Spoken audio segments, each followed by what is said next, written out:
நண்பர்களே அனைவருக்கும் வணக்கம். நம்ம இன்னைக்கு பார்க்க போற சம்பவத்தை பார்க்கிறதுக்கு முன்னால உங்ககிட்ட ஒரு விஷயத்த சொல்லிடலாம் அப்படின்னு இருக்கிறேன். நம்மளுடைய புதிய அமானுஷ கதைகள் சேனலுக்கு வரக்கூடிய அனைத்து நபர்களுக்கும் என்னுடைய அன்பார்ந்த நன்றிகள். நம்மளுடைய புதிய அமானுஷ கதைகள் சேனலை நிறைய பேர் சப்ஸ்கிரைப் பண்ணாம வீடியோ பார்த்துட்டு இருக்கீங்க. தயவு செய்து சப்ஸ்கிரைப் பண்ணிக்கிட்டு வீடியோவும் பார்த்துருங்க. மறக்காம பெல் ஐகானை தட்டிருங்க. உங்க லைஃப்ல இத மாதிரியான அமானுஷ்ய சம்பவங்கள் ஏதாவது நடந்திருந்தா அதை என்னுடைய வாட்ஸ்அப் நம்பருக்கு ஒரு வாய்ஸ் நோட்டான் மற்றும் மெசேஜ் நீங்க அனுப்பலாம். என்னுடைய வாட்ஸ்அப் நம்பரை டிஸ்கிரிப்ஷன்லயும் கொடுத்துருக்கிறேன், இந்த டிஸ்பிளேலயும் தெரியும். கண்டிப்பா ஃபாலோ பண்ணிக்கிடுங்க. வாங்க இன்னைக்குள்ள சம்பவத்துக்குள்ளாடி நம்ம போயிடலாம். கதை சொல்லிட்டேன் சார். அதுல உனக்கு கதை கேட்டு பழகிடுச்சு, எனக்கு கதை சொல்லியே பழகிடுச்சு. நான் கதை சொல்றேன், நீ கேளு. இந்த சம்பவத்தை நமக்கு அனுப்பியிருக்கிறது சேலத்தை சேர்ந்த இக்பால் அப்படிங்கிறவர் தான் அனுப்பியிருக்கிறாரு. அவருடைய முழு பேர் என்ன அப்படின்னு கேட்டீங்கன்னா ஹமீது இக்பால் அப்படின்னு சொல்லப்படுதுங்க. அவர் நான் இக்பால் அப்படின்னு சொல்லி நான் அந்த கதையை சொல்றேன். நம்மளுடைய இக்பாலுக்கு இந்த சம்பவம் நடக்கக்கூடிய காலகட்டம் 2018 தான் இந்த சம்பவம் நடந்திருக்குது. ஆனா நம்ம இக்பாலை பத்தி கொஞ்சம் பார்த்துடலாம். இக்பால் ஒரு மிலிட்டரி மேனா இருந்திருக்கிறாரு. அதன் பிறகு ரிட்டையர்ட் ஆகி வீட்டுக்கு வந்துடுறாரு. ஆனா வீட்டுக்கு வரும்போது என்ன நடந்துச்சு அப்படின்னா, அவருடைய மனைவி இறந்துட்டாங்க. அவங்க 2 மகனும் நல்லா படிச்சு வேற வெளியூர்ல, அதாவது வெளிநாட்டிலே செட்டில் ஆயிட்டாங்க குழந்தை குட்டியோட. ஆனா இவர் தனி மரமா ஆயிடுறாரு. இவருக்குன்னு சில சொத்துக்கள்லாம் இருந்திருக்குது, அதையெல்லாம் வித்துட்டு போயிட்டானுங்க இந்த பசங்க. இவரை தனி மரமா விட்டுட்டு போயிட்டாங்க. ஆனா அந்த வீடு மட்டும்தாங்க அங்க இருக்குது. எதுக்கு அப்படின்னு பாத்தீங்கன்னா, வருஷத்துல ஒரு தடவை இந்த 2 நபர்களும் வருவாங்க. அதாவது இவருடைய மகன்கள் 2 பேர் இருக்காங்க அப்படின்னு சொன்னேன் இல்லையா, அவங்க குழந்தை குட்டியோட அந்த வீட்டுக்கு வர்றது வழக்கம் தான். அதே மாதிரி இவரை பார்த்துட்டு போவாங்க. அன்னைக்கு ஒரு நாள் தாங்க இவருக்கு பயங்கரமான சந்தோஷம் அப்படின்னு சொல்லலாம். ஏன்னா ஒரு நாள் இல்லைன்னா 2 நாள் தான் நிப்பாங்க, உடனே கிளம்பிடுவாங்களாம். அப்படிதாங்க இருந்துட்டு இருந்திருக்கிறாரு. இவருடைய லைஃபையே அவங்களுக்காக அர்ப்பணிச்சிட்டாரு. அதன் பிறகு இவருக்கு வீட்டில் இருக்கிறதுக்கு ரொம்ப போர் அடிக்க ஆரம்பிச்சிருது. என்ன பண்றாரு அப்படின்னு பாத்தீங்கன்னா, பெங்களூர்ல ஒரு வாட்ச்மேன் வேலைக்கு போய் சேர்றாருங்க. இந்த பெங்களூர்ல வாட்ச்மேன் வேலைக்கு சேர்றாரு அப்படின்னு சொன்னா, இந்த கார் பார்க்கிங் எல்லாம் பண்ணுவாங்க இல்லையா, அந்த இடம் தாங்க. ஆனா அந்த இடத்துடைய முக்கியமான அந்த நேம சொல்ல வேண்டாம் அப்படின்னு சொல்லியிருக்கிறாரு. என்ன அப்படின்னா, அந்த இடத்தை பத்தி எந்த விஷயமும் சொல்ல வேண்டாம் அப்படின்னு சொல்லியிருக்கிறாரு. என்ன அப்படின்னா, அந்த இடத்துடைய பேரை நீங்க தயவு செய்து சொல்லாதீங்க அப்படின்னு சொல்லியிருக்கிறாங்க. நான் உங்களுக்கு ஒரு க்ளூ சொல்றேன். என்ன அப்படின்னா, ரயில்வே ஸ்டேஷன் மற்றும் பஸ் ஸ்டாண்டு தெப்பட்டு பக்கமும் இருக்குது அப்படின்னு கூட சொல்லாங்க. இந்த 3 இடத்துல ஒரு இடத்துல இருக்கக்கூடிய ஒரு கார் பார்க்கிங்ல நடந்த சம்பவம் தாங்க. என்ன அப்படின்னா, அந்த இடத்துல ஒரு புதுசா தாங்க அந்த கார் பார்க்கிங் செட் பண்றாங்க. அதாவது 2016, 17 இந்த காலகட்டத்துல கார் பார்க்கிங் வேலை நடந்துட்டு இருக்குங்க. இந்த வெளிநாட்டுக்கு போகக்கூடியவங்க காரை கொண்டு அங்க விட்டுக்கிட்டு போயிடலாம். இந்த மாதிரி தான் நிறைய பேர் இந்த மாதிரி பண்ணிட்டு போயிருவாங்க. அது மட்டும் இல்ல, இவங்க டிரைவர்ஸ் நிறைய பேர் வச்சிருக்காங்க. யாராவது இந்த மாதிரி கார்ல கொண்டு போய் அந்த இடத்துல இறக்கி விட்டுட்டு மறுபடியும் காரை கொண்டு இங்க பார்க் பண்ணிடலாம். இந்த வண்டியுடைய கீ எல்லாமே இங்க தாங்க இருக்கும். ரொம்ப பத்திரமா பார்க்கக்கூடிய ஒரு கார் பார்க்கிங் சென்டர்ல தாங்க இவரும் வேலை செய்யறாரு. என்ன நடந்துச்சு அப்படின்னு பாத்தீங்கன்னா, ஒரு 2017 காலகட்டத்துல நம்மளுடைய இக்பாலும் அங்க வேலைக்கு சேர்ந்துடுறாரு. ரொம்ப சந்தோஷமா தாங்க போயிட்டு இருக்குது, எந்த பிரச்சனையும் இல்லை. ஆனா என்ன நடக்குது அப்படின்னு பாத்தீங்கன்னா, அந்த கார் பார்க்கிங்க்கு நிறைய வண்டிகள் வர ஆரம்பிச்சிருதுங்க. அதாவது இடமே பத்தல. ஆல்ரெடி ஒரு 30 ஏக்கருக்கு மேல அந்த இடத்தை வளைச்சு போட்டு அந்த மாதிரி கெட்டி வச்சிருக்காங்க. இந்த சீட் எல்லாம் போட்டு வச்சிருப்பாங்க. அந்த மாதிரி தான் செய்திருக்குங்க. ஆனாலும் நிறைய வண்டிகள் வர ஆரம்பிச்சிருது. உடனே அந்த ஓனர் என்ன பண்றாரு அப்படின்னா, சரி நமக்கு பேக்ல கொஞ்சம் இடம் இருக்குது, அதாவது இவருக்கு இடம் இல்லைங்க, வேற ஒரு ஆளுடைய இடம் இருக்குது, அதை விலைக்கு வாங்கிடலாம் அப்படின்னு சொல்லிக்கிட்டு பின்பக்கத்துல இருக்கக்கூடிய ஒரு 10 ஏக்கர் லேண்டையும் இவர் விலைக்கு வாங்குறாருங்க. அந்த லேண்ட் ஃபுல்லாவே மரம் செடி கொடின்னு சொல்லிட்டு அடர்ந்த காடு மாதிரி தாங்க இருந்துகிட்டு இருந்திருக்குது. அதனால இவரும் வாங்கிடுறாரு. வாங்கி அந்த காடுகளை வெட்டி தணிக்கிறாருங்க. அதாவது ரொம்ப நீட் பண்றாரு. நீட் பண்ணிக்கிட்டு என்ன பண்றாங்க அப்படின்னா, இதை கொஞ்சம் எக்ஸ்டெண்ட் பண்றாங்க, அதாவது கொஞ்சம் பெருசாக்குறாங்க. இந்த கார் செட்டை பெருசாக்குறாங்க. இன்னும் 300 காருக்கு மேல விடுறது மாதிரி அந்த இடத்தை ரெடி பண்ணிடுறாங்க. அது மட்டும் இல்லாம என்ன அப்படின்னு பாத்தீங்கன்னா, அந்த காட்டு பகுதிக்குள்ளாடி ஒரு 3 புளிய மரம் இருக்குங்க. அதுக்கு பிறகு ஒரு 2 வேப்ப மரம், இதெல்லாம் பெரிய பெரிய மரமா இருந்திருக்குது. அது மட்டும் இல்ல, ஒரு நாவல் மரம் இருக்குங்க. இந்த மரங்களை பார்க்கறதுக்கு ரொம்பவே அழகா இருக்குமா. நிறைய காக்கா குருவில எல்லாமே அந்த இடத்துல கூடு கட்டி வாழ்ந்துட்டு இருக்குது. அதனால அந்த இடத்துடைய ஓனர் என்ன பண்றாரு அப்படின்னா, மரம், வேப்ப மரம், அந்த நாவல் மரம், இந்த 3 மரத்தையும் வெட்ட வேண்டாம், அதை அப்படியே விட்டுருங்க. அது ஒரு 10 சென்ட் பூமிக்குள்ளாடி அப்படி பறந்து விரிஞ்சு நிக்குதுங்க. சரி, அது மட்டும் அப்படியே நிக்கட்டும், மிச்சம் இருக்கக்கூடிய இடத்தை கார் பார்க்கிங்க்கு செட் பண்ணுங்க அப்படின்னு சொல்லிக்கிட்டு எல்லாமே ரெடி பண்ணி போயிருதுங்க. என்ன அப்படின்னு பாத்தீங்கன்னா, ஒரு 10-20 கார் பார்க்கிங் தள்ளி தாங்க இந்த கார் பார்க்கிங் வரும். அந்த கார் பார்க்கிங்க்கு பின்னால தாங்க இந்த புளிய மரங்கள் அனைத்துமே இருக்குது. அது மட்டும் இல்ல, அதுக்கு அந்த பக்கத்துல எதுவுமே கிடையாதுங்க, எல்லாமே காம்பவுண்ட் கட்டிடுறாங்க. அழகாகவே இருக்குதுங்க, நன்றாகவும் போயிட்டு இருக்குதுங்க. கிட்டத்தட்ட இதை எக்ஸ்சேஞ்ச் பண்ணி ஒரு 3-4 மாதங்கள் எந்த பிரச்சனையும் இல்லைங்க. அதன் பிறகுதாங்க அந்த இடத்துக்குள்ளாடி ஒரு பிரச்சனையே ஸ்டார்ட் ஆக ஆரம்பிக்குது. அங்க இருக்கக்கூடிய எல்லா இடத்துலயுமே சிசிடிவி கேமரா செட் பண்ணியிருக்கிறாங்க. இருந்தாலும் அங்க இந்த சம்பவம் நடக்குதுங்க. நடக்குது அப்படின்னு பாத்தீங்கன்னா, அந்த புளிய மரத்து பக்கத்துல வந்து அந்த கார் செட் வச்சிருக்காங்க இல்லையா, அதாவது புளிய மரத்துக்கு அடி சைடுல வரைக்கும் அந்த கார் செட் இருக்குங்க. அந்த சீட்டு போட்டு சூப்பரா வச்சிருப்பாங்களாம். அதுல ஒரு காரை விட்டுருக்காங்க. அந்த கார் வந்து கிட்டத்தட்ட நள்ளிரவு ஒரு 2 மணி இருக்குங்க. இந்த 2 மணி அளவுல என்ன நடக்குது அப்படின்னு பாத்தீங்கன்னா, அந்த காருடைய பின்னாடி இருக்கக்கூடிய கண்ணாடி டபார்னு உடைஞ்சிருதுங்க. அந்த சத்தம் கேக்குதுங்க. அதாவது ஒரு குண்டு வெடிக்கக்கூடிய சத்தம் எப்படி இருக்கும் அந்த மாதிரி கேக்குதுங்க. இதை கேட்ட உடனே அங்க இருக்கக்கூடிய எல்லாருமே அங்க ஓடி போயிருக்கிறாங்க. யார் அப்படின்னா அந்த வாட்ச்மேன்கள் இருக்கிறாங்க இல்லையா, இவங்க கிட்டத்தட்ட ஒரு 6-7 பேர் இருந்துட்டு இருக்காங்க வாட்ச்மேன். இந்த கார் பார்க்கிங்குள்ளாடி இவங்க நைட் நேரத்துல அப்படியே ரவுண்ட்ஸ் வந்துகிட்டே இருப்பாங்க. அது மட்டும் இல்லைங்க, 3 வாசல் இருக்குங்க இந்த கார் பார்க்கிங்க்கு, உள்ள வர்றதுக்கும் வெளியே போறதுக்கும். அப்படி 3 வாசலுக்கும் ஒவ்வொரு வாட்ச்மேன் இருந்துட்டு இருக்காங்க. அங்கே ஒரு 3 பேர் இருப்பாங்க. அது மட்டும் இல்ல, சிசிடிவி கேமராவை செக் பண்றதுக்காகவே அங்க ஒரு தனி ரூம் ஒன்று இருக்குங்க. அதான் என்ட்ரன்ஸ்ல இருக்கக்கூடிய ஒரு ரூமுங்க. அந்த ரூம்ல தாங்க இவங்க வந்து அந்த காருடைய நம்பர் மற்றும் அதுக்கு பிறகு அவங்க அட்ரஸை வந்து எழுதி கொடுத்துட்டு போவாங்க இல்லையா, அப்படிதாங்க அந்த சிசிடிவி இருக்கக்கூடிய அந்த ரூம்ல வந்து செக்கிங் பண்றதுக்கும் ஆட்கள் இருந்துட்டு இருக்காங்க. இதெல்லாம் நோட் பண்ணி வைக்கிறதுக்கும் ஆள் இருக்கிறாங்க. அந்த இடத்துல அப்படி ஒரு ரூம் இருக்குங்க. மற்ற மாதிரி 3 வாசல் இருக்குது. 3 வாசலுக்குமே இந்த மாதிரியான வாட்ச்மேன்கள் இருந்துட்டு இருக்காங்க. உள்ள ரவுண்ட்ஸ்ல எப்பவுமே ஒரு 4 வாட்ச்மேன்கள் இருந்துட்டு இருப்பாங்க. பகல் ஷிஃப்ட், நைட் ஷிஃப்ட்னு சொல்லி எல்லாமே செக்ஷனாட்டு மாறிக்கிட்டே தான் இருக்குங்க. ரொம்ப கண்ட்ரோலா பார்த்துட்டு இருக்கக்கூடிய ஒரு கார் செட் தாங்க. அப்படி அந்த சவுண்ட் கேட்ட உடனே அங்க இருந்து ஓடுறது நம்மளுடைய இக்பால் தாங்க. ஒரு கூட இருக்கக்கூடிய இன்னும் 2 நண்பர்கள் அந்த இடத்துக்கு போறாங்க, அந்த கார் செட் பக்கத்துக்கு. அப்படி அங்க போய் பார்க்கும்போது என்ன நடக்குது அப்படின்னு பாத்தீங்கன்னா, கண்ணாடி கீழே உடைஞ்சு கிடக்குதுங்க. சிசிடிவி இருக்கக்கூடிய அந்த ரூம்ல இருந்து அந்த நபர் பாத்துறாரு. என்ன அப்படின்னா, ஏதோ ஒரு காற்று மாதிரி ஒரு போல்ஸ்ல வந்து காருக்கு உள்ள இருந்தாங்க அடிச்சு அப்படி வெளியே தள்ளுறது மாதிரி இருக்குது. அந்த கண்ணாடி வந்து உடைஞ்சு போறது அப்படிதாங்க தெரியுது. இதெல்லாம் பார்த்துக்கிட்டு அவரும் அங்க வர சொல்றாங்க. யாரை இக்பாலை வர சொல்றாங்க. அங்க என்ன நடந்துச்சு அப்படின்னு சொல்லி கேட்கும்போது, இந்த மாதிரி கண்ணாடி உடைஞ்சு கிடக்குது அப்படின்னு சொல்லிக்கிட்டு அந்த வண்டியுடைய ஓனருக்கு கால் பண்ணி சொல்றாங்க. இந்த மாதிரி உங்களுடைய வண்டியுடைய கண்ணாடி உடைஞ்சிருச்சு அப்படின்னு சொல்லிக்கிட்டு இவங்க கால் பண்ணி சொல்றாங்க. என்ன வந்தாலும் அதுக்கு இவங்க தாங்க பொறுப்பு. காரை எடுத்துட்டு போய் மெக்கானிக்கல் செட்ல விட்டு நாங்க கண்ணாடியை மாத்தி கொடுத்துறோம் அப்படிங்கிற மாதிரி அந்த ஓனர் சொல்லி இருக்கிறாரு. அவங்க தான் எல்லாமே பொறுப்பு அப்படிங்கறதுனால அதுக்கு பிறகு அந்த காரையும் எடுத்துட்டு போயிடுறாங்க. அன்னைக்கு அப்படியே அது முடிஞ்சிருதுங்க. ஒரு நாள் அந்த வண்டியுடைய கண்ணாடி மாட்டி சாயந்தர நேரம் மறுபடியும் அதே இடத்துல கொண்டு பார்க் பண்றாங்க. நள்ளிரவு 2 மணி ஆகுதுங்க. அன்னைக்கு நைட்டு என்ன நடக்குது அப்படின்னு பாத்தீங்கன்னா, நம்மளுடைய இக்பால் தாங்க அங்க செக்யூரிட்டியா இருக்கிறாரு. இவருக்கு நைட் ஷிஃப்ட் மட்டும் தான், பகல் ஷிஃப்ட் கிடையாது. அந்த மாதிரி நைட் ஷிஃப்ட் தாங்க அவர் பண்ணிட்டு இருக்காரு நம்மளுடைய இக்பால். என்ன நடக்குது அப்படின்னு பாத்தீங்கன்னா, இதே மாதிரி இன்னொரு சத்தம் அன்னைக்கு நைட்டு 2 மணிக்கு கேக்குதுங்க. அதே கார்ல இருந்து தாங்க கேக்குது. என்ன அப்படின்னு பாத்தீங்கன்னா, பின்னால இருக்கக்கூடிய கண்ணாடி அப்படியே உடைஞ்சு தெரிச்சு விழுந்து கிடக்குதுங்க. இவர் அங்க போய் பாக்குறாரு. மறுபடியும் இந்த வண்டியில இருந்து கண்ணாடி உடைஞ்சிருச்சு அப்படின்னு சொல்லிக்கிட்டு மறுபடியும் கால் பண்ணி சொல்றாரு. இருந்தாலும் அங்க இருக்கக்கூடிய நபர்கள் என்ன சொல்றாங்க அப்படின்னா, அந்த கார்ல ஏதோ பிரச்சனை இருக்குது, அதனாலதான் இந்த மாதிரியான இந்த கண்ணாடி உடைஞ்சுக்கிட்டு இருக்குது அப்படிங்கிற மாதிரி அவங்க சொல்றாங்க. காருக்குள்ள என்ன பிரச்சனை இருக்க போகுது, இதுவரைக்கும் இந்த மாதிரி உடைஞ்சது கிடையாது, இதுதான் முதல் தடவை அப்படிங்கிற மாதிரி அந்த ஓனரும் கத்துறாருங்க. வண்டியை எடுத்துட்டு போய் கம்பெனில விட்டுருங்க, நான் வண்டியை கம்பெனில இருந்து ரெக்கவர் பண்ணிக்கிறேன் அப்படின்னு சொல்லிக்கிட்டு வண்டியுடைய ஓனரும் சொல்லிடுறாருங்க. இதை கேட்ட உடனே சரி அப்படியே பண்ணிடலாம்னு சொல்லிக்கிட்டு வண்டி எடுத்து கம்பெனில விட்டுறாங்க. அந்த இடத்துல வேறொரு வண்டியை நிறுத்தி வைக்கிறாங்க. அந்த டொயோட்டா பாலிசி அப்படின்னு சொல்லக்கூடிய வண்டியை தாங்க நிப்பாட்டி வைக்கிறாங்க. அந்த வண்டியை மறுநாள் இதே மாதிரி கண்ணாடி உடைஞ்சு அப்படி சில்லு சில்லா விழுதுங்க.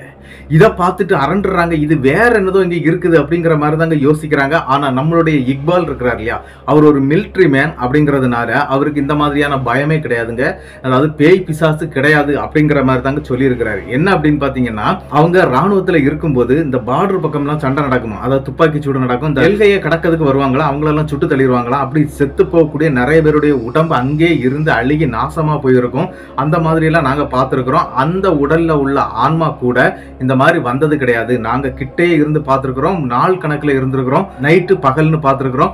ஆனா இந்த மாதிரி எல்லாம் கிடையவே கிடையாதுன்னு சொல்லக்கூடிய ஒரு பெரிய நபர் தாங்க நம்மளுடைய இக்பால். இக்பால் என்ன பண்றாரு அப்படின்னா, சரி நீங்க யாரும் அங்க எதுவும் பண்ண வேண்டாம், அந்த வண்டி எடுத்துட்டு போன இடத்துல நான் இன்னைக்கு சேரை போட்டு உட்கார்றேன் அப்படின்னு சொல்லிக்கிட்டு அவர் இருக்கக்கூடிய இடத்துல இருந்து ஒரு ஒயிட் கலர் சேரை எடுத்துக்கிட்டு விருட்டா நடந்து அதே கார்போர்ஜில வந்து உட்கார்ந்துடுறாரு. நள்ளிரவு 1:30 மணிக்குங்க.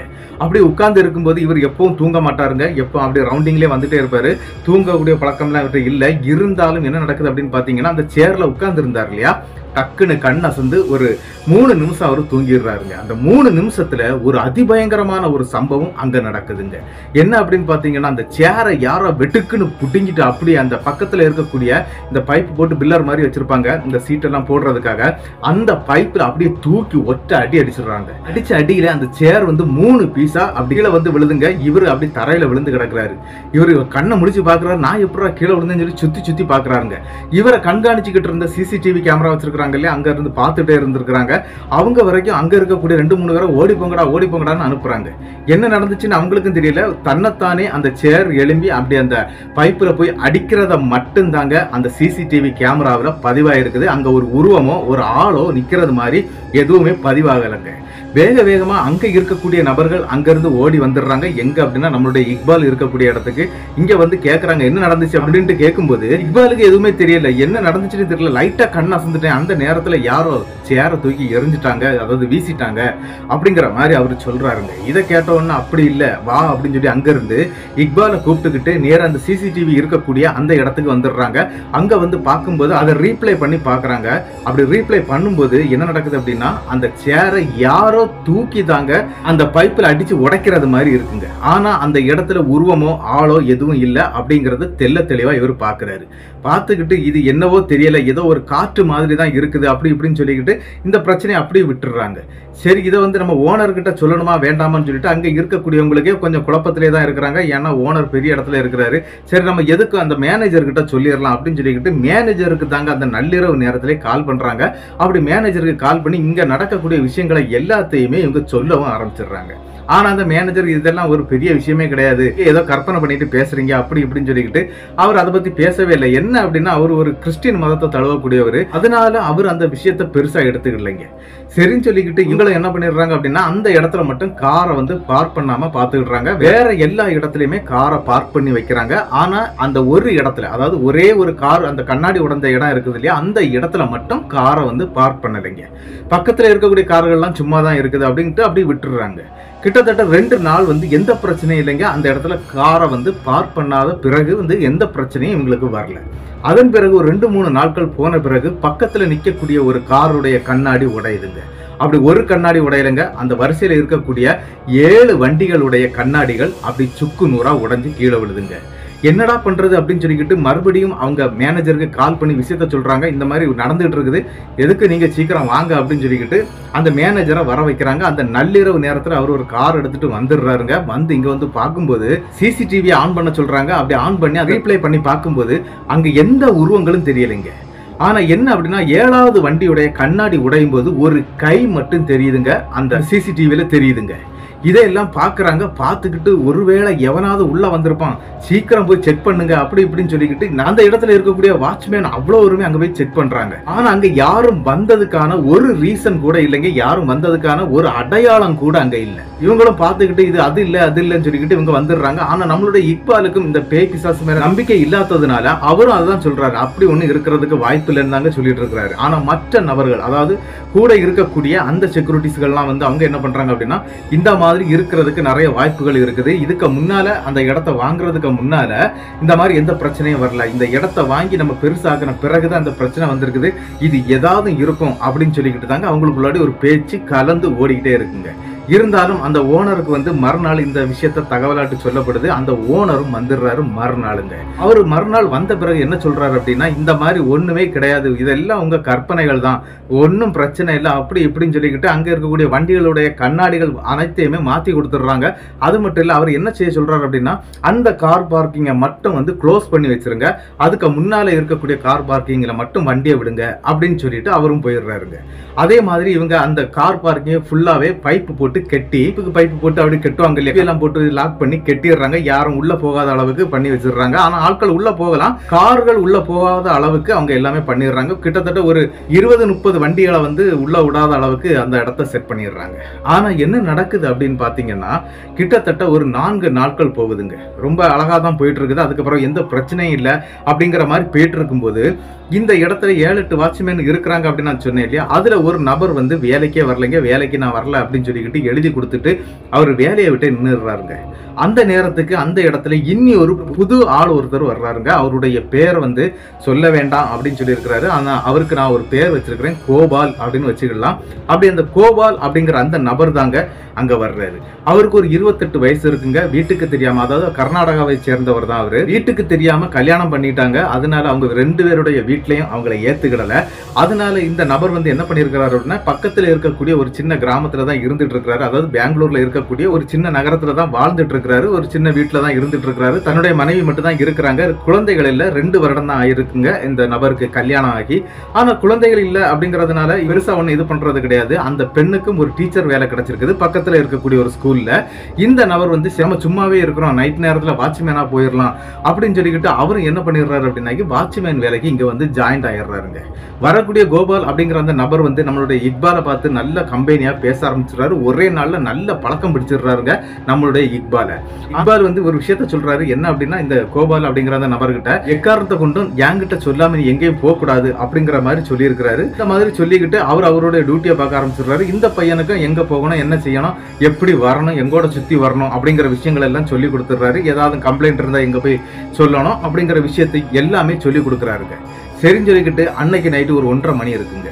அந்த நேரத்துக்கு நம்மளுடைய இக்பால் வந்து ஃப்ரெண்டு கேட்டுக்கிட்ட இருக்கிறாரு. ஆனா இந்த கோபால் அப்படிங்கிற அந்த நபர் வந்து என்ன பண்றாரு அப்படின்னா, அப்படியே ரவுண்டிங்ல சுத்தி வர்றாரு. அப்படி சுத்தி வரும்போது ஒரு விஷயத்த சிசிடிவி பார்த்துட்டு இருப்பாங்க இல்லையா, அதுல ஒரு நபர் கவனிக்கிறாருங்க. இவர் எங்க போறாரு அப்படின்னா, கரெக்டா அந்த புளிய மரம் இருக்கக்கூடிய அந்த ஏரியாக்குள்ள தாங்க போறாரு. அங்க போக வேண்டிய எந்த அவசரமும் கிடையாது. ஏன்னா அங்க பைப் எல்லாம் வச்சு லாக் பண்ணிருக்காங்க. இருந்தாலும் இவர் என்னடா இங்கெல்லாம் லாக் பண்ணி வச்சிருக்குது அப்படின்னு சொல்லிட்டு இப்படி எட்டி பார்த்துருக்காருங்க. அப்படி எட்டி பார்க்கும்போது அந்த கார் செட்டு பக்கத்துல ஒரு பெண் நின்றுட்டு இருக்கிறாங்க. மாடர்ன் ட்ரெஸ் போட்டிருக்காங்க. அவங்க வந்து தோல்ல ஒரு ஹேண்ட்பேக் மாட்டி இருக்கிறாங்க. அவங்க நின்னுகிட்டு எதையோ தேடிக்கிட்டு இருக்கிறாங்க. இதை பார்த்த உடனே நம்மளுடைய கோபால் என்ன பண்றாரு அப்படின்னா, கிட்ட போயிடுறாருங்க. அந்த கம்பியை தாண்டி உள்ள போயிடுறாரு. உள்ள போய் கேட்கறாரு, என்னமா வேணும், எந்த வண்டியமா தேடிட்டு இருக்கிற, இங்க எதுக்கு நிக்கிற, வண்டி எல்லாம் அந்த பக்கம் எல்லாம் இருக்குது அப்படின்னு பேசிக்கிட்டு இருக்கவே அவருடைய தலையை வந்து அப்படி டபக்குன்னு அந்த பெண் வந்து எட்டி பிடிச்சிருக்கிறாங்க.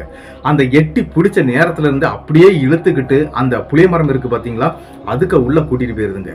இதை வந்து யாரு பாக்குறாங்க அப்படின்னாக்கி சிசிடிவில தெரியுதுங்க. இந்த கோபால் அப்படிங்கிற நபரை வந்து யாரோ தலையை பிடிச்சு இழுத்து இந்த ஆடை கூட்டிட்டு போவாங்க இல்லையா, அந்த மாதிரி அந்த புளிய மரத்துக்கிட்ட இவர் போறது மட்டும் தான் தெரியுது. அந்த உருவங்கள் எதுவும் தெரியலைங்க. உடனே இக்பாலை பார்த்தாங்க கத்துறாரு. அந்த சிசிடிவில இருக்கக்கூடிய அந்த நபர் உடனே இக்பாலை பார்த்தா கத்துறாரு, இங்க வந்து பாரு பாரு அப்படின்னு சொன்னோன்னா கரெக்டா அவரும் பாத்துறாரு. பார்த்துக்கிட்டு அந்த இடத்துல இருந்து ஓட ஆரம்பிக்கிறாருங்க. நேர அந்த புளிய மரத்துக்கிட்ட நம்மளுடைய இக்பாலும் போயிடுறாரு. அதுக்கு பின்னால வேற 2 வாட்ச்மேனும் அங்க வந்துடுறாங்க. டார்ச் லைட் அடிச்சுதாங்க அந்த இடத்துல தேட முடியும். ஏன்னா அந்த கார் பார்க்கிங்க க்ளோஸ் பண்ணி வச்சிருக்கிறதுனால அந்த இடத்துல லைட் இல்லைங்க, சிசிடிவியும் இல்லை. அதாவது ஒரே ஒரு பக்கத்துல இருக்கக்கூடிய சிசிடிவி கேமரால தான் இது மாட்டுனதுங்க. அதனால இவர் என்ன பண்றாரு அப்படின்னா, அந்த புளிய மரம் இருக்கக்கூடிய இடத்தை நோக்கி அப்படியே அந்த லைட் அடிச்சுக்கிட்டே அப்படி போறாருங்க. அப்படி போய் பார்க்கும்போது ஒரு பேர் அதிர்ச்சிங்க. என்ன அப்படின்னு பாத்தீங்கன்னா, அந்த கோபால் அப்படிங்கிற அந்த நபருடைய தலை இருக்கு பாத்தீங்களா, அது புளிய மரத்துல ஒரு பெரிய ஹோல் ஒண்ணு இருக்குங்க. அந்த ஹோலுக்கு உள்ள இருக்குங்க, இவருடைய உடல் மட்டும் வெளியே இருக்குது. அரண்டுறாரு, பிடிச்சு இழுக்கிறாரு. இவர் இங்க இழுக்கும் போது உள்ள இருந்து யாரோ இழுக்கிறது மாதிரி ஒரு சின்ன சிம்டம்ஸ் இவருக்கு தெரியுதுங்க. அதன் பிறகு அங்க வந்த மற்ற வாட்ச்மேன் எல்லாரும் சேர்ந்து தாங்க இந்த கோபால் அப்படிங்கிற அந்த நபரை வந்து வெளியே இழுத்துருக்காங்க. அப்படி வெளியே இழுக்கும்போது அவருடைய முகம்லாம் சிராய்ப்பு ஏற்பட்டு ரத்தங்கள் வர ஆரம்பிச்சிருது. அவரை வேக வேகமா அங்கிருந்து தூக்கிடுறாங்க. அவருக்கு ஞாபக சக்தியே இல்லைங்க. அங்கிருந்து வெளியே கொண்டு வந்துடுறாங்க. அதாவது கேட்டு பக்கம் கொண்டு வந்துடுறாங்க. கேட்டுக்கிட்ட வச்சு தண்ணீர்லாம் தெளிச்சு பார்க்கும்போது அவரு ஞாபக சக்தி அப்படி லைட்டா வரும், அப்படியே போயிடும், லைட்டா வரும், அப்படியே போயிடும். சரி, இவனை எப்படியாவது பக்கத்துல தாங்க ஹாஸ்பிட்டல்லாம் இருக்குது, அதனால ஹாஸ்பிட்டல் கொண்டு போயிடலாம் அப்படின்னு சொல்லிக்கிட்டு இவங்க என்ன பண்றாங்க அப்படின்னாக்கி தூக்கிட்டே போயிடுறாங்க. இக்பால் வந்து நல்ல பாடி பில்டர் மாதிரி இருப்பாருங்க. அதனால டக்குன்னு அந்த கோபால் அப்படிங்கிற அந்த இளைஞரை தூக்கி தோல்ல போட்டுக்கிட்டு வேகமா ஓடி அந்த பக்கத்துல இருக்கக்கூடிய ஹாஸ்பிட்டல் கொண்டு போறாங்க. கிட்டத்தட்ட ஒரு 1 ஹவர்ல அவர் கண் முழிச்சு வந்துடுறாருங்க. வந்த பிறகுதான் கேட்கறாங்க, என்னடா நடந்துச்சு அப்படின்னு கேட்கும்போது, ஆல்ரெடி சொன்னேன் இல்லையா, அதே மாதிரியான அந்த சம்பவங்கள் நடந்ததை அப்படியே சொல்றாருங்க. இவங்களுக்கு எல்லாருமே அரண்டுறது. ஆனா சிசிடிவி கேமராவில் அந்த விஷயங்கள் எதுவுமே பதிவாகல. இவர் இந்த ஆடு தலையை தொங்க விட்டுட்டு போனது மாதிரி போன விஷயம் மட்டும்தாங்க பதிவாயிருக்குது. வேற எதுவுமே தெரியலைங்க. சரின்னு சொல்லிக்கிட்டு இந்த விஷயத்தை எப்படியாவது சொல்லணும் அப்படின்னு சொல்லிக்கிட்டு இக்பாலே வந்து ஒரு மைண்ட் செட்டுக்கு வந்துடுறாரு. இதை ஓனர்கிட்ட சொல்லணும், இது ஏதோ ஒரு பெரிய பிரச்சனை இங்க இருக்குது, இப்படி வளர விட்டோம் அப்படின்னா நம்ம பெரிய பிரச்சனையில மாட்டிக்கிடுவோம் அப்படிங்கிற விஷயத்தை தெரிஞ்சுக்கிட்டு தாங்க நம்மளுடைய இக்பால் வந்து ஓனர்கிட்ட சொல்லுங்க அப்படின்னு சொல்லிக்கிட்டு ஒரு பெரிய பிரச்சனையை உண்டு பண்ண ஆரம்பிச்சிடுறாருங்க. இருந்தாலும் அன்னைக்கு காலையில விடிஞ்சிருதுங்க. விடிஞ்ச உடனே இந்த நபர், இந்த கோபால் அப்படிங்கிற அந்த நபரை வந்து வீட்டுக்கு அனுப்புறாங்க. அவர் அங்கிருந்து ஒரு ஷேர் ஆட்டோ பிடிச்சிக்கிட்டு அங்கிருந்து கிளம்பிடுறாருங்க. அவங்க வீட்டுக்கு போயிடுறாரு. சரின்னு சொல்லிக்கிட்டு நம்மளுடைய இக்பால் வந்து என்ன அப்படின்னு பாத்தீங்கன்னா, கம்பெனி ஓனருடைய ஒரு பெரிய பில்டிங் ஒண்ணு இருக்குங்க. அந்த பில்டிங்ல மொட்டை மாடியில இவர் தங்கிட்டு இருக்கிறாரு. இவர் மட்டும் இல்ல, வேற 2-3 பேர்கள் அங்க தங்கிட்டு இருக்காங்க. இவங்க வந்து நைட்ல டியூட்டி பார்த்துட்டு பகல்ல வந்து தூங்குறதுக்காக அங்க போயிருவாங்க. குளிச்சுட்டு எடுத்துட்டு தூங்கிக்கிட்டு மறுபடியும் சாயங்காலம் வருவாங்க. அந்த மாதிரி தாங்க நம்மளுடைய இக்பாலும் சாயங்காலம் உள்ள வேலைக்காக அவர் வந்து சேர்றாருங்க. வந்து சேர்ந்த இடத்துல பார்க்கும்போது கோபால் அப்படிங்கிற அந்த இளைஞர் வந்து வரவே இல்லைங்க. சரி, இந்த பையன் வரலையே அப்படின்னு சொல்லிட்டு அந்த பையனுடைய போன் நம்பரை வாங்கி அவரு தாங்க கால் பண்றாரு. அப்படி கால் பண்ணும்போது அந்த கால் அட்டன் பண்றது அந்த ஊரை சேர்ந்த ஆட்கள் தாங்க. அதாவது அவர் இருக்கக்கூடிய அந்த வீட்டு பக்கத்துல இருக்கக்கூடிய சில நபர்கள் தாங்க அந்த போனை வந்து அட்டன் பண்றாங்க.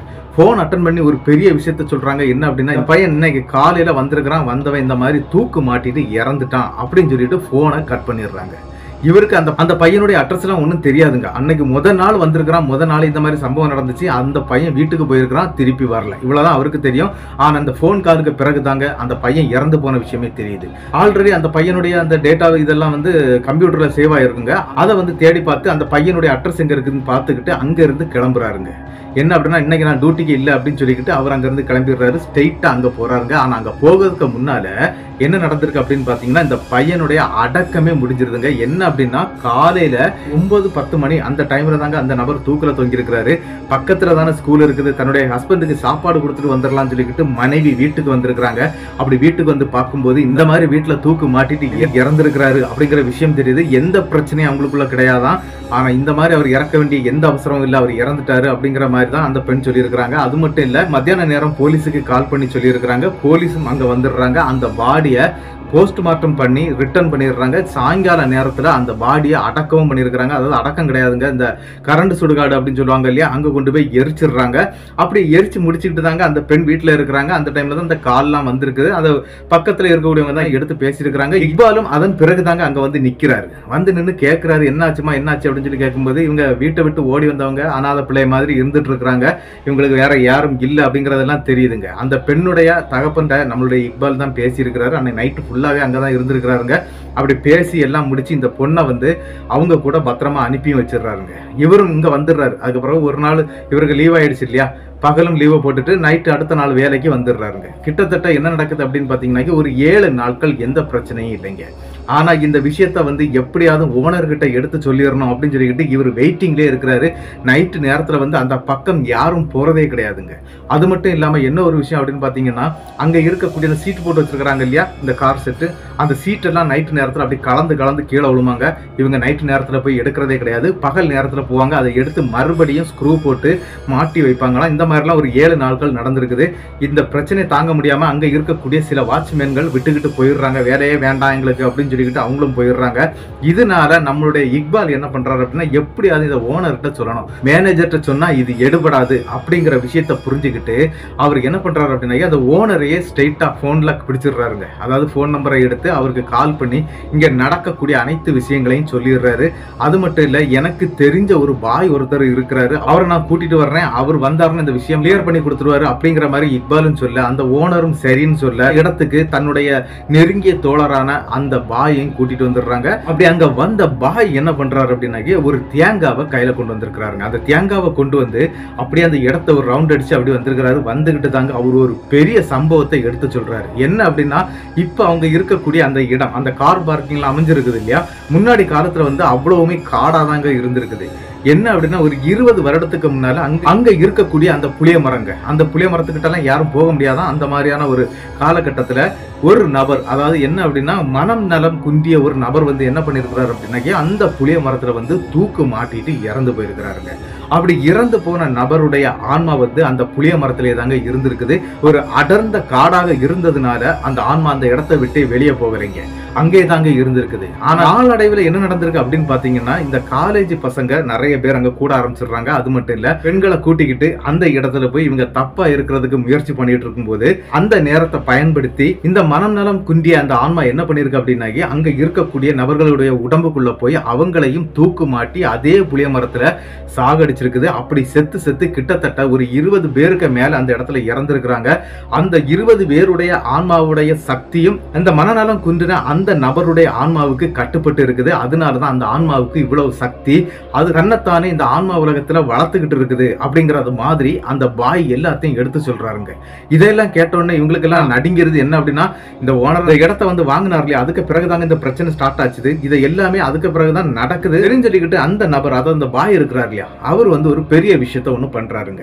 என்ன பண்றாரு அப்படின்னு பாத்தீங்கன்னா, அந்த தேங்காவை வந்து அந்த இடத்துல வச்சுக்கிட்டு ஒரு கூடை மல்லிகைப்பூ வாங்கிட்டு வந்திருக்கிறாரு. அதை வச்சு சில மாந்திரீக பூஜைகள்லாம் பண்ண ஆரம்பிக்கிறாருங்க. அப்படி பண்ண ஆரம்பிக்கும் போது அந்த தேங்காய் அந்த புளிய மரத்தை அப்படியே சுத்தி சுத்தி சுத்தி வந்திருக்குங்க. ஒரு 4-5 ட்ரிப் அப்படி வந்திருக்குது. அதன் பிறகு அப்படியே வந்து நட்டத்துக்கு நின்றுக்குங்க.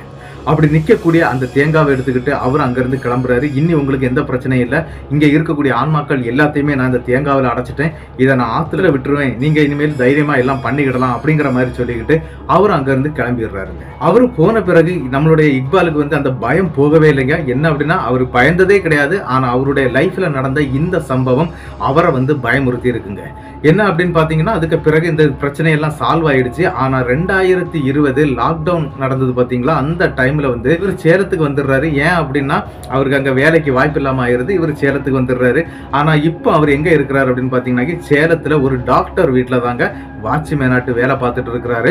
அவருடைய வீடு பக்கத்துல தான் இருக்குது அப்படிங்கிற மாதிரி சொல்லி இருக்கிறாருங்க. அவருடைய லைஃப்ல நடந்த இந்த அதிபயங்கரமான அமானுஷ்ய சம்பவத்தை தான் நமக்கு அனுப்பி தந்திருந்தாரு. இந்த சம்பவத்துக்கு கூட இன்னி ஒரு சின்ன சம்பவம் இருக்குங்க. அதாவது நம்மளுடைய சென்னையில நடந்த ஒரு சம்பவம் தான்.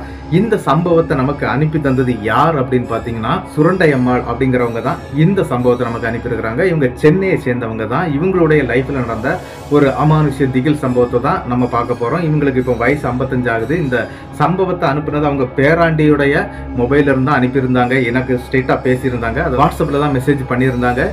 இந்த சம்பவம் எப்படி அப்படிங்கறத நம்ம பார்த்துடலாம். 2004 காலகட்டத்துல தான் சுரண்டை அம்மாளுக்கு இந்த சம்பவமே நடந்திருக்குது. சுரண்டை அம்மாள் என்ன பண்ணிட்டு இருக்காங்க அப்படின்னா, அவங்களுக்கு 2 பிள்ளைகள் இருந்திருக்காங்க. அதாவது 2 பசங்க தான். 2 பசங்களும் வேலைக்கு போகக்கூடிய பசங்களா தான் இருந்துட்டு இருந்திருக்காங்க. அதாவது அவங்களுக்கு ஒரு 20-22 வயசு ஆகிருக்குங்க. அதே டைம்ல என்ன நடக்குது அப்படின்னா, இவங்களுக்கு ஹஸ்பண்ட் இல்லைங்க. இவங்களுக்கு ஒரு சித்தப்பா ஒரு ஆள் இருக்கிறாரு. எங்க அப்படின்னு பாத்தீங்கன்னா, இவங்க ஊர்ல இருந்து கிட்டத்தட்ட ஒரு 2 கிலோமீட்டர் தூரத்துல தாங்க அவங்க சித்தப்பாவுடைய வீடு இருக்குது. அவங்க சித்தப்பாவுக்கும் என்ன அப்படின்னு பாத்தீங்கன்னா, 2 பசங்க. அவங்களும் கொஞ்சம் வெளியில வேலை பார்த்துட்டு இருக்காங்க, வெளியூர்ல வேலை பார்த்துட்டு இருக்காங்க. கொஞ்சம் படிச்செடுத்து வேலை பார்த்துக்கிட்டு இருக்கிறதாட்டு சொல்லப்பட்டிருக்குங்க. என்ன நடந்திருக்கு அப்படின்னு பாத்தீங்கன்னா, இந்த சுரண்டை அம்மாள் இருக்கிறாங்க இல்லையா, இவங்க வீட்டுல வந்து ஒரு சத்தம் அடிக்கடி கேட்டுக்கிட்டே இருக்குங்க. என்ன அப்படின்னா, இந்த காது கிட்ட ஓன்னு சொல்லிக்கிட்டு ஒரு ஊளை சத்தம் எப்பவுமே கேட்டுட்டே இருக்குங்க.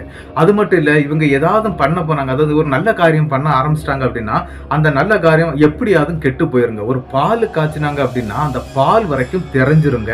அது மட்டும் இல்ல, விளக்கு கொளுத்த போனாங்க அப்படின்னாங்க, அது சாமி படத்துக்கு விளக்கு கொளுத்துவாங்க இல்லையா, அந்த மாதிரி விளக்கு பத்த வைக்க போனாங்க அப்படின்னா அந்த விளக்கும் அணைஞ்சிருங்க. ரொம்ப நேரம்லாம் எரியாது. இந்த மாதிரியான ஒரு சம்பவம் அவங்க வீட்டுக்குள்ள நடந்துகிட்டே இருக்குது. இது என்னது அப்படின்னு தெரியாம பக்கத்துல இருக்கக்கூடிய மாரியம்மன் கோவில்ல போய் கேட்டிருக்கிறாங்க.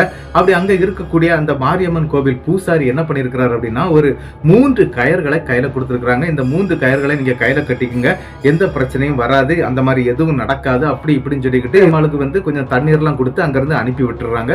சுரண்டை அம்மாளும் 2-3 நாட்கள் எந்த பிரச்சனையும் இல்லை, இந்த கயரை கையில கட்டி இருந்தாங்க. அதன் பிறகு என்ன நடக்குது அப்படின்னு பாத்தீங்கன்னா, அந்த கயர் தன்னைத்தானே அவிழ்ந்து கீழே விழ ஆரம்பிச்சிருது. அதுக்கு பிறகு இவங்களுக்கு மறுபடியும் அந்த ஊளை சத்தம் கேட்குது. வீட்டுக்குள்ள இந்த மாதிரியான பிரச்சனைகள்லாம் திரும்பி திரும்பி நடக்க ஆரம்பிச்சிருக்குது. என்ன நடக்குது அப்படிங்கறத வந்து தெரிஞ்சுக்கிடவே முடியலைங்க. மறுபடியும் இவங்க என்ன பண்றாங்க அப்படின்னா, அவங்களுடைய சித்தப்பா ஒரு ஆள் இருக்கிறாரு நான் சொன்னேன் இல்லையா, அந்த சித்தப்பாவை தேடி போறாங்க. அப்படி சித்தப்பாவை போய் பார்த்துட்டு வந்துடலாம், இந்த மாதிரி பிரச்சனை ஆயிட்டு இருக்குது, என்னன்னு தெரியலையே அப்படின்னு சொல்லிட்டு சித்தப்பாட்ட போய் சொல்றாங்க. அப்ப அவங்க சித்தப்பா வந்து இந்த கருப்பண்ண சாமிக்கு ஆடக்கூடிய ஒரு நபர் தாங்க. அவங்க வீட்டுக்குள்ளாடியே சாமி வச்சு, அதாவது வீட்டுக்குள்ளே சாமி வச்சு கருப்பண்ண சாமிக்கு ஆடக்கூடியவர் தான். அவரை போய் பாக்குறாங்க. பார்த்து இந்த மாதிரி விஷயத்த சொல்லும் போது தாங்க ஒரு பெரிய சம்பவமே அவங்களுக்கு நடந்திருக்கிறத வந்து அந்த சித்தப்பா சொல்றாருங்க. என்ன அப்படின்னா, இந்த சுனாமி நடந்தது பாத்தீங்களா 2004 காலகட்டத்தில், அந்த சுனாமி எல்லாம் வந்தது இல்லையா, சுனாமி வந்து கிட்டத்தட்ட 1 மாத காலகட்டத்தில் அந்த ஊரை சேர்ந்த ஒரு நபர் வந்து இறந்திருக்கிறாருங்க. அதாவது ஒரு 20-25 வயசான பையன். இந்த பையன் இறந்த பிறகு சுரண்டை அம்மாளுடைய மாமனார் வீட்டுக்கு நேர மின் பக்கத்துல தாங்க அவங்களுடைய இடம் இருக்குது, அதாவது அவங்களுடைய நிலம் இருக்குது. அந்த நிலத்துல கொண்டு அந்த பையனுடைய பாடியை புதைச்சிடுறாங்க.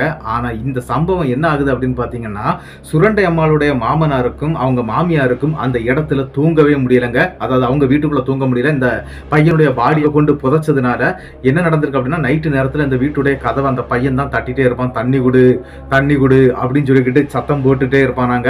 இப்படியெல்லாம் நடக்க ஆரம்பிச்சிருக்குது. இந்த சம்பவத்தை வந்து சுரண்டை அம்மாளுக்கிட்ட அந்த மாமனார் மாமியாரும் சொல்லிடுறாங்க, இந்த மாதிரி நம்ம வீட்டு இடத்துக்கு பக்கத்துல இந்த மாதிரி பண்ணிட்டானுங்க, அந்த இடத்துல காம்பவுண்டு கட்டணுமா அப்படிங்கிற மாதிரி சொல்லியிருக்கிறாரு.